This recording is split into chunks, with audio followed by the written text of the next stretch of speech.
So ఇక్కడ కీలకంగా బండి సంజయ్పై కేటీఆర్ 10 కోట్ల పరువు నష్టం దావా.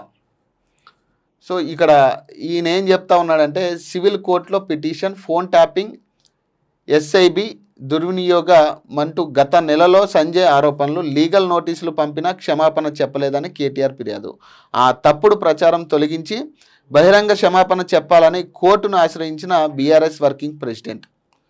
బేసిక్గా ఆ ఫోన్ ట్యాపింగ్కి సంబంధించి ఇక్కడ ద్వంద్వ వైఖరి కనపడతా ఉంది. ఇక్కడ అంటే రాష్ట్ర ప్రభుత్వం చేస్తూ ఉందా లేదా కేంద్ర ప్రభుత్వం చేస్తూ ఉందా తెలియదు, కానీ ఈ ఫోన్ ట్యాపింగ్ అంశాలు, కాళేశ్వరం ప్రాజెక్ట్ అంశాలు ఇవన్నీ కూడా జరిగే పనులు కాదు. ఇదిగో అరెస్ట్ చేశారు కేటీఆర్ని, ఇదిగో అరెస్ట్ చేశారు కేసీఆర్ని, లేదు ఫార్ములా ఈ రేస్లో కేటీఆర్ని అరెస్ట్ చేస్తూ ఉన్నారంట.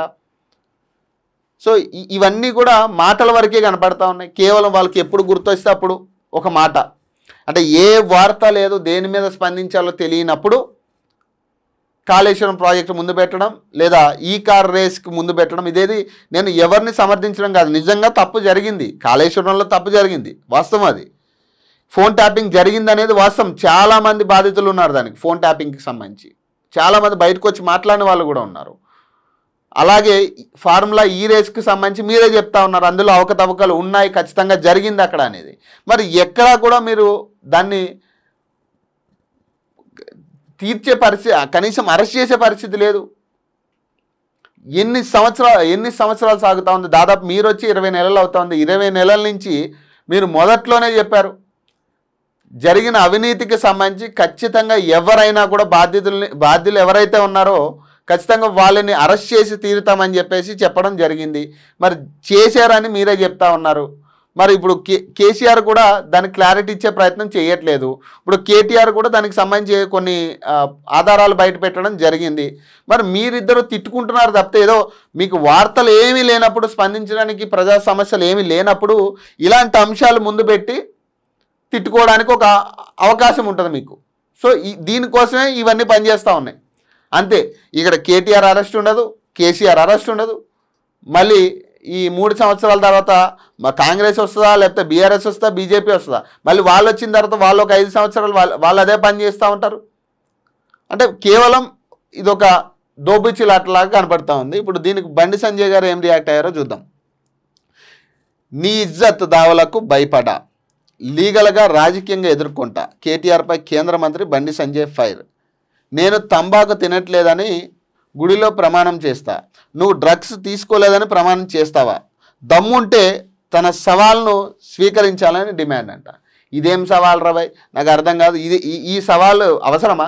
తంబాకు అసలు డ్రగ్స్ మొదలుపెట్టిందే గత ప్రభుత్వం. డ్రగ్స్కి సంబంధించి విక్రయణ అత్యంతగా పెరిగిందనేది గత ప్రభుత్వంలోనే. కొంత హడావడి చేశారు ఆ సినిమా వాళ్ళని, కొంత భయపెట్టే ప్రయత్నం చేసి వాళ్ళని ఏదో ఇబ్బంది పెట్టే ప్రయత్నం చేశారు. అందులో అసలు ఎంతమంది నిర్ధారణ అయిందనేది కూడా ఇంకా బయటికి తేలలే వార్తలు. అందరికీ వీళ్ళు టెస్టులు చేసుకుంటూ పోయారు. మరి రాజకీయ నాయకులు కూడా టెస్ట్ చేయాలిగా. రాజకీయ నాయకుల కుమారులు ఎవరైతే ఉన్నారో వాళ్ళకు కూడా టెస్ట్ చేస్తే నిర్ధారణ అవుతుంది ఎక్కడి నుంచి డ్రగ్స్ సరఫరా అవుతుంది అనేది క్లియర్ కట్గా. ఇక గతంలో సరఫరా అయ్యేది ఇప్పుడైతే డైరెక్ట్ తయారే అవుతుంది తెలంగాణలో. నీకు ఎంత డ్రగ్స్ కావాలంటే అంత డ్రగ్స్ తెలంగాణలో దొరుకుతూ ఉంది. ఎక్కడి నుంచి తెచ్చుకోకలే, హోల్సేల్ మార్కెట్ అది. హోల్సేల్గానే తయారవుతూ ఉంది డ్రగ్స్ ఓపెన్గా. నిన్న స్కూల్లో మత్తు పదార్థాలు తయారైనాయి. అంతకుముందు ఒక ఫ్యాక్టరీలోనే డైరెక్ట్గా వాడు ఒక ప్లాంటే పెట్టిండు, పెద్ద ప్లాంట్. 12,000 కోట్ల డ్రగ్స్ పట్టుబడ్డాయి. కానీ మరి ఇక్కడే హోల్సేల్గా దొరుకుతూ ఉంది కదా, ఇంకా మీరు ఎక్కడ దాన్ని రెక్టిఫై చేస్తారు, ఎక్కడ మీరు కట్టడి చేస్తారు? డ్రగ్స్కి సంబంధించి సినిమా వాళ్ళతో వీడియోలు చేయించడం ఇవన్నీ కాదు. ఫస్ట్ రాజకీయ నాయకులు కూడా సిద్ధంగా ఉండాలా. కేటీఆర్ సిద్ధంగా ఉండాలా, బండి సంజయ్ సిద్ధంగా ఉండాలా, రేవంత్ రెడ్డి సిద్ధంగా ఉండాలా. గతంలో సవాలు విసిరిన వాళ్ళే కదా వీళ్ళందరూ. నిన్న దీని మీద బక్కా జాడ్సన్ గారు కూడా ఒక వైట్ కాలర్ ఛాలెంజ్ కూడా ఇవ్వడం జరిగింది. మీరు రండి, నేను సవాలుకి స్వీకరిస్తున్నా అని చెప్పి కొండా విశ్వేశ్వర రెడ్డికి అలాగే రేవంత్ రెడ్డికి. మరి ఎవరు దాని మీద స్పందించరు. ఎందుకంటే ఇది అవసరం లేదు. మహారాష్ట్ర పోలీసులు వచ్చి తెలంగాణలో డ్రగ్స్ 12,000 కోట్ల రూపాయల డ్రగ్స్ పట్టుబడితే అటు బీజేపీ మాట్లాడదు, ఇటు బీఆర్ఎస్ మాట్లాడదు, కాంగ్రెస్ అసలే మాట్లాడదు. అంటే బేసిక్గా ఎవరికి ప్రజల మీద అవగాహన వద్దు, ప్రజలకి సమస్యల మీద అవగాహన వద్దు. ప్రజలు ఎట్లయినా పోని, మన దందాలు మనకు నడవాలా, మనం కోట్లు సంపాదించుకుంటున్నామా లేదా. మరి వాడు ఎంత ధైర్యంగా ఒక ప్లాంటే క్రియేట్ చేసిండంటే లోపల, అది కూడా సిటీలా, వాడు ఎంత ధైర్యంగా ఎంతమంది సపోర్ట్ తీసుకుంటా ఆ టైప్లో ప్లాన్ చేసుకుంటాడు ఎవడైనా. రాజకీయ నాయకుల నుంచి ఏ స్థాయి వరకు వాడికి సపోర్ట్ ఉంటే, ఏ స్థాయి వరకు వాడికి సపోర్ట్ ఉంటే ఆ డ్రగ్స్ ప్లాంట్ అనేది 12,000 కోట్ల రూపాయల డ్రగ్స్ వాడు సరఫరా చేస్తాడు. అది కూడా ఒక్క రోజులో.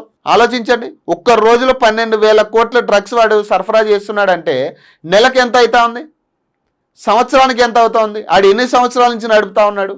మరి దీనికి సంబంధించి కమిషన్లు ఎవరెవరికి వెళ్ళాయి, ఏ ఎమ్మెల్యేకి వెళ్ళాయి, ఏ మంత్రికి వెళ్ళాయి, గత ప్రభుత్వంలో ఎంతమందికి వెళ్ళాయి. మరి ఇవన్నీ కూడా మాట్లాడాలి కదా. ఖచ్చితంగా దీనికి బాధ్యులు రాజకీయ నాయకులే. రాజకీయ నాయకుల అండలోనే ఇవన్నీ జరుగుతాయి. లేకపోతే అంత ధైర్యం ఎవరికి ఉండదు. ఒక సామాన్యుడు చిన్న బడ్డీ కొట్టు పెట్టుకోవడానికి కూడా ధైర్యం ఉండదు. ఎందుకంటే ప్రభుత్వం సపోర్ట్ ఉండాలి. ఖచ్చితంగా ప్రభుత్వం దాన్ని యాక్సెప్ట్ చేయాలి. లేదంటే జిహెచ్ఎంసీ వాడు వస్తాడు, తీ అంటాడు, వాడు ఒక 4 రూపాయలు పట్టుకెళ్తాడు. ఇక పోలీసు వాళ్ళు వస్తారు, ట్రాఫిక్ వాళ్ళు వస్తారు, అందరూ వస్తారు ఒక సామాన్యుడు బడ్డీ కొట్టు పెడితే. అదే ఒక ప్లాంట్కి పర్మిషన్, ఒక సంస్థ ద్వారా పర్మిషన్ తెచ్చుకుని వాడు లోపల డ్రగ్స్ తయారు చేస్తున్నాడంటే వాడు ఎంతమంది కమిషన్లు ఇచ్చి ఉండాలా.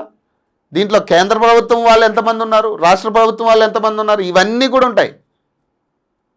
సామాన్యుడికి బడ్డీ పెట్టుకోవడానికి పర్మిషన్ లేదు. ఇప్పుడు అంత ప్లాంట్ ఇల్లీగల్గా నడుపుతున్నాడంటే మరి చూసేవాళ్ళ పిచ్చోళ్ళ. మళ్ళీ ఇదంతా కప్పిపుచ్చుకోవడానికి నిన్న మేధా స్కూల్లో మత్తు పదార్థాలు దొరికాయని చెప్పి నిన్న ఒక వార్త. మరి ఎన్ని మేధా స్కూల్ లాంటి ఎన్ని స్కూల్స్ ఉన్నాయి, మొన్న దొరికిన కంపెనీ లాంటివి ఎన్ని కంపెనీలు ఉండొచ్చు. మరి వాటన్నిటికీ మీరు ఏమన్నా డెసిజన్ తీసుకున్నారా? మీ ఎక్సైజ్ డిపార్ట్మెంట్కి ఏమైనా సెపరేట్గా ఏమైనా పవర్స్ ఇచ్చారా మీరు? ఇవ్వరు. అంటే ఇది 4 రోజులు వార్తలు నడుస్తాయి, ఒక 4 రోజులు మీడియాలో మాట్లాడతారు, తర్వాత క్లోజ్ అవుతుంది. మనం సపోర్ట్ చేయకుండా సైలెంట్గా మన దందా మనం చేసుకోవచ్చు. మళ్ళీ వాడికే ఇంకొక కంపెనీ పేరు మీద వాడు బయటకు వచ్చి ఇంకొక కంపెనీ పెడతాడు. అదే కంపెనీలో మళ్ళీ డ్రగ్స్ సరఫరా చేస్తాడు. అంతే, పెద్ద తేడా ఏముండదు ఇక్కడ. ఆ కోర్టు కేసు నడుస్తూ ఉంటుంది సంవత్సరాలు పడి. సో ఈ పరిస్థితులు ఉన్నప్పుడు మీరిద్దరు కొట్టుకున్నాడు కాదు, ఇది ఓపెన్ ఛాలెంజ్ చేయండి. రాజకీయ నాయకులు అందరికీ ఓపెన్ ఛాలెంజ్ చేయండి. అందరూ రండి, రాజకీయ నాయకులు అందరూ రండి, మీడియాలో మేము కూడా వస్తాం, అందరం డ్రగ్స్ టెస్ట్ చేసుకుందాం. దమ్ముంటే ఆ పని చేయండి. కేటీఆర్ అయినా, బండి సంజయ్ అయినా, లేకపోతే రేవంత్ రెడ్డి అయినా దమ్ముంటే డ్రగ్ టెస్ట్కి రెడీగా ఉండండి. మీరు చేయగలరా? రాజకీయ నాయకులు అందరికీ చేయలేరు. చిన్న పిల్లల భవిష్యత్తు పోతా ఉంది ఈ డ్రగ్స్ వల్ల. ఎంత ఘోరమైన సిచ్యువేషన్స్ ఉన్నాయి, మర్డర్లు, మానభంగాలు ఎన్ని జరుగుతూ ఉన్నాయి. డ్రగ్స్ విక్రయణ స్టార్ట్ అయిన తర్వాత ఎన్ని దందాలు, ఎన్ని మర్డర్సు. చిన్న పిల్లలు, ప్రతి దాంట్లో కూడా చిన్న పిల్లలే ఉంటున్నారు. గొడవలు, హత్యల్లో కూడా. మన 10th క్లాస్ కుర్రోడు ఒక అమ్మాయిని ఎంత దారుణంగా చంపాడో మనం చూసాం కుకట్పల్లిలో. నిన్న కుకట్పల్లి ఒక అపార్ట్మెంట్లో ఒక మహిళను, 50 ఏళ్ళ మహిళను ఒక వంట మనిషి ఇదే డ్రగ్స్కి అలవాటు పడి వాళ్ళ డ్రగ్స్ బ్యాచ్ని తీసుకొచ్చి కుక్కర్తో కొట్టి చంపి కాళ్ళు చేతులు కట్టేసి ఇంట్లో ఉన్న బంగారాన్నే ఎత్తుకుపోయాడు.